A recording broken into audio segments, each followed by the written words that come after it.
Presidente, Senhores Deputados, cumprimentar a Senhora Ministra e os Senhores Secretários de Estado. Senhora Ministra, gostava de começar por colocar uma questão relacionada com a fiscalidade, nomeadamente a fiscalidade aplicada aos pequenos agricultores. A Senhora Ministra costuma falar, e já hoje falou, no empenho que tem na proteção aos pequenos agricultores face a este regime que lhe é agressivo, mas esta proteção não é conseguida. Ou a Senhora Ministra está mal informada ou falta a verdade nesta matéria, porque há um conjunto de problemas graves e sérios de que sofrem estes pequenos agricultores e não queremos que a Senhora Ministra esteja mal informada nesta matéria. O regime está suspenso, contudo há um conjunto de empresas e de cooperativas que são mais papistas que o Papa e já exigem aos agricultores que se coletem para poderem receber os seus produtos. Os agricultores coletam-se, ficam com dívidas à Segurança Social, têm a ser cobradas as dívidas.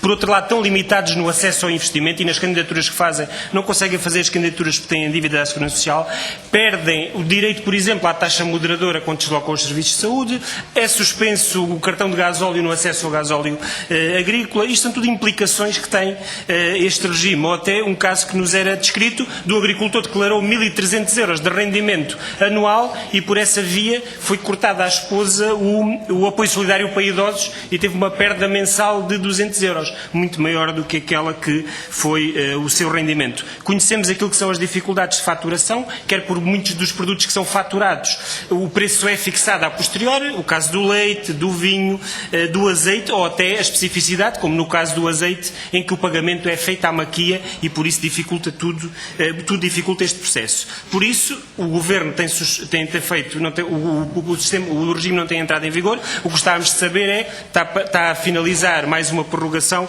o que é que o Governo irá fazer perante estas dificuldades? E outra questão que é importante saber é o que é que o Governo tem feito junto da União Europeia para sensibilizar para a especificidade da nossa pequena agricultura.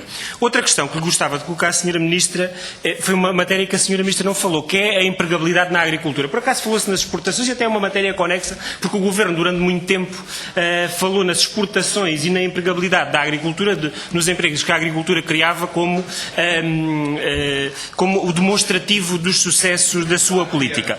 E durante 3 meses,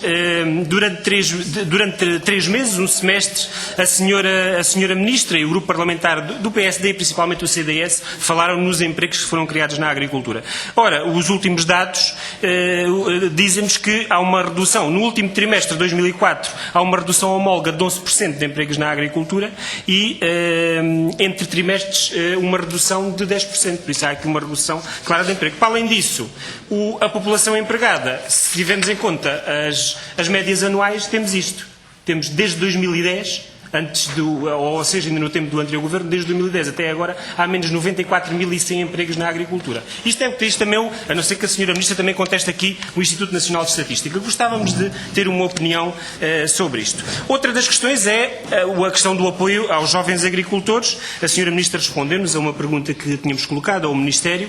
Sabemos que desde fevereiro que as candidaturas para a instalação para o prémio para o investimento de jovens agricultores não havia aprovação e pagamento das candidaturas, que aguardavam o regulamento de transição, por isso, há um ano, a resposta diz que a partir de fevereiro deste mês começariam a ser pagas. Não sei se já começaram, se não, a ser avaliadas, mas houve um ano em que não houve apoio aos jovens agricultores, apesar da propaganda que era feita em torno desta matéria. E depois, não se responde claramente, e não se respondeu, o PCP tem insistido nisto, qual é a taxa de mortalidade destas empresas após os 5 anos. É que cada vez mais, primeiro foi a AJAP a dizer que era fundamental o acompanhamento, agora ultimamente foi a Associação de Agricultores do Distrito de Porto Alegre a dizer que temia muito por isto e pela vaga destes jovens que chegam à agricultura e podem vir enganados e ao fim dos 5 anos estarão cá ou não, era importante falar nisto, Sra. Ministra. Relativamente às questões do PRODER, que foi os grupos parlamentares da maioria sempre fizeram um ênfase grande da importância da discussão e da discussão alargada aqui na Assembleia da República, e não temos discutido estas matérias aqui. Há um conjunto de definições, e já foi aqui falado o ano da agricultura familiar, e há aqui um conjunto de matérias que são preocupantes, ainda mais que não protegem a agricultura familiar. É o aumento das áreas para poder aceder aos apoios de 0,3 hectares para 1 hectare até 2017, é a suspensão da modelação de 10% acima dos 5 mil euros, em contrapartida uma aplicação de uma modelação de 8% a todos os apoios, independentemente do agricultor receber 200 euros ou 200 mil, tem a mesma modelação, as indefinições relativamente às ITIs, às intervenções territoriais integradas, os esclarecimentos que é preciso, não sei se já há novidades sobre esta matéria, dos ligamentos das ajudas, nomeadamente nos frutos de casca rija na amêndoa, que tem havido uma preocupação muito grande, nomeadamente com a amêndoa, porque há uma redução grande da produção. Estes agricultores e estas cooperativas fizeram investimentos dizendo o Ministério que os agricultores receberiam os apoios através das suas organizações, o que depois não veio a acontecer, e por isso estão hoje com muitas dificuldades, e nós temos que cada vez mais importar amêndoa. Relativamente ao tomate, também era preciso esclarecer isto. Houve aqui preocupações do setor, nomeadamente àquilo que possa fazer Espanha e Itália. Sei que o Governo teve conversações com alguns destes países, conversar com estes governos, perceber o que é que há de proteção relativamente a esta matéria. E vou-me encaminhando para o fim, Sr. Presidente, só a referir relativamente ao regime de arborização e rearborização. Bem, ele já foi referido, os números são claros, são números do próprio ICNF. Nas arborizações 72% é eucalipto e nas rearborizações 95% é eucalipto. Ou seja, são os números do ICNF, foi publicado, então o Sr. Ministro há de ter que ver com o ICNF que anda a publicar números errados. Ou seja, isto não altera nada a tendência de redução de pinhal e de redução de montado daquilo que está a acontecer, mais esta questão que já tínhamos conhecimento da possibilidade do PDR vir a apoiar a plantação do eucalipto, e isto não deixa de ser curioso. A discussão que nós tivemos aqui no âmbito das audições que fizemos de arborização e rearborização, onde a maioria dizia que, constatando que este regime tratava de igual modo todas as espécies, e a argumentação é que as espécies devem ser tratadas de igual modo. A diferenciação deve ser feita nos apoios à sua produção. E o que verificamos agora é precisamente isto, contrariando aquilo que nos disseram aqui durante as audições. Muito obrigado, Sr. Presidente. Muito obrigado, Sr. Presidente. Sra. Ministra, relativamente aos apoios à pesca, a Sra. Ministra falou no Fundo de Compensação Salarial. O PCP também tem um projeto de lei que já entregou e que mais além de que as questões referidas pela Sra. Ministra, mas o que eu perguntava foi agora falado na linha de crédito, o que se prevê é só a linha de crédito ou haverá um apoio tipo reposição do potencial produtivo, como há noutros setores. E depois uma matéria que se cruza muito com isto é que uma parte dos problemas que tivemos teve também a ver não só com o mau tempo, mas com o assoreamento das barras que potenciaram essas dificuldades. O que é que está previsto nesta matéria? Ainda no âmbito das pescas, a Assembleia da República aprovou uma resolução relativamente à arte chávega. Como é que tem tardado em ser implementada aquilo que são as recomendações, nomeadamente uma das recomendações que é a possibilidade de venda do primeiro lance. Como é que estão estas matérias? Uma outra questão que gostava de perguntar tem a ver com uma portaria que foi publicada e que se relaciona com o desenvolvimento da frota de palangre. Desde logo fala na questão das cotas transferíveis que estão... palangre. Nas cotas transferíveis que foram previstas no âmbito da política comum de pescas, elas não foram previstas, foram faladas, mas depois acabou por não se avançar, mas depois tem em anexo um regulamento que fala no abate, que é o regimento de apoio ao abate de embarcações, ou à redução de embarcações. E, efetivamente, gostava de confirmar-se isto, estamos perante um processo e um instrumento para reduzir frota. E, por último, o que é que está a ser feito para melhorar os preços de primeira venda, tendo em conta que aquilo que conhecemos é que a diferença entre os preços de primeira venda em lota e os preços no comércio são muito elevadas, essas diferenças.